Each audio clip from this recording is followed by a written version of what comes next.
जय श्री हरि। नमस्कार लिसनर्स, स्वागत है आप सभी का हमारे चैनल डिवाइन हरि पर, जहाँ हम आपके लिए लेकर आते हैं श्रीमद् भागवत महापुराण की दिव्य कथाएं, जो न केवल हमारे जीवन को आध्यात्मिक बनाती हैं बल्कि हमें धर्म, प्रेम और त्याग का सच्चा अर्थ भी सिखाती हैं।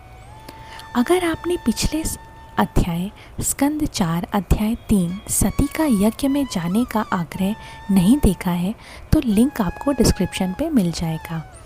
उस अध्याय को देखकर आप इस कथा को और भी बेहतर ढंग से समझ पाएंगे। कृपया इस वीडियो को लाइक कीजिए, अपने मित्रों और परिवार में शेयर कीजिए और चैनल को सब्सक्राइब करना ना भूलिए, ताकि ऐसे ही दिव्य ज्ञान आप तक पहुंचते रहें। तो चलिए आज की यात्रा को हम प्रारंभ करते हैं और बढ़ते हैं अपने अगले अध्याय की ओर। श्रीमद् भागवत महापुराण स्कंद 4 अध्याय 4 सती का अग्नि प्रवेश। ओम नमो भगवते वासुदेवाय। श्रीमद् भागवत महापुराण में विदुर जी ने मैत्री जी से कहा, भगवान शंकर सती के यज्ञ में जाने की जिद से मौन हो गए। वे जानते थे कि सती को जाने दें या ना जाने दें, दोनों ही स्थितियों में उनके प्राणों की हानि निश्चित है। उधर सती माता भी मन ही मन बार बार सोचती, क्या मैं अपने पिता के घर जाकर बंधुजनों से मिलूं? लेकिन यदि भगवान शंकर रुष्ट हो गए तो? इस दुविधा में वे बार बार आती जाती रहीं। फिर एक ऐसा क्षण आया जब उन्होंने मन ही मन निश्चय कर लिया, अब मुझे पिता के यज्ञ में जाना ही है।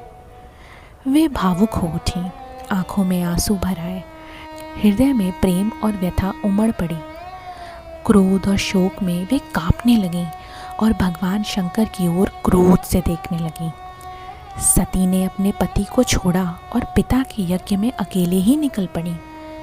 ये देखकर महादेव के सेवक मणिमान, मद और नंदी सहित हजारों गण सती के पीछे पीछे चल दिए।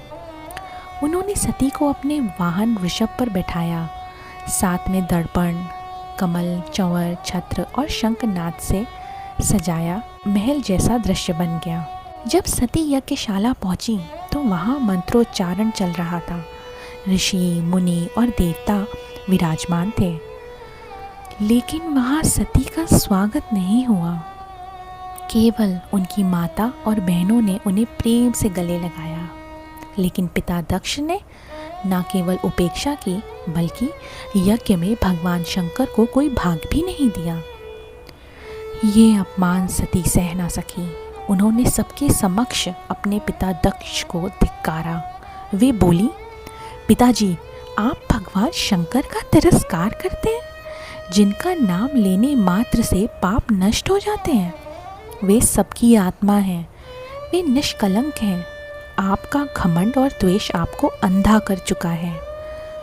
आप जैसे अपवित्र व्यक्ति के शरीर से उत्पन्न ये देह अब मुझे स्वीकार नहीं।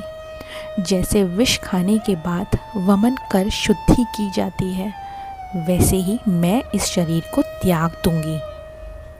सती जी ने योग मुद्रा धारण की। प्राण, अपान, उदान को नियंत्रण करते हुए वे ध्यानस्थ हो गईं। वे केवल शिव के चरण कमलों का स्मरण करने लगीं।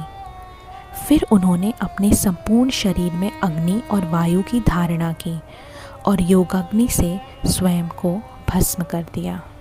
देवताओं ने जब ये दृश्य देखा तो हाहाकार मच गया।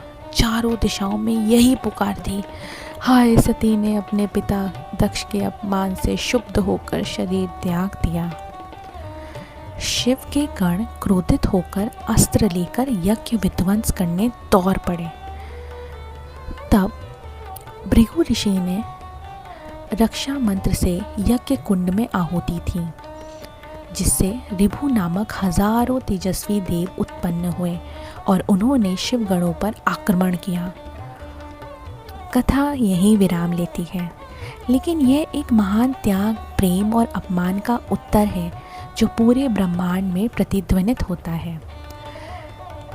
प्यारे लिसनर्स, ये थी सती का अग्नि प्रवेश की मार्मिक कथा, जिसने हमें कई भावनाओं से जोड़ दिया।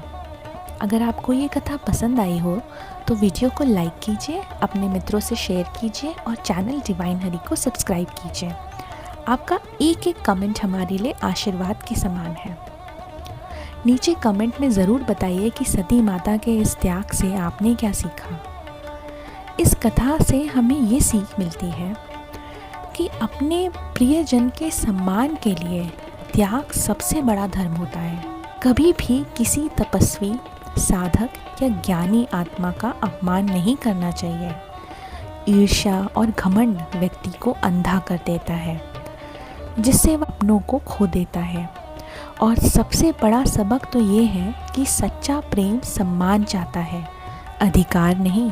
अगले भाग में हम देखेंगे कि जब शिव को सती के त्याग का समाचार मिला तो उन्होंने कैसे प्रतिक्रिया दी और यज्ञ का क्या हुआ। तब तक के लिए हर हर महादेव कहते हुए अनुमति दीजिए। धन्यवाद। जय श्री हरि, जय महादेव, हर हर महादेव।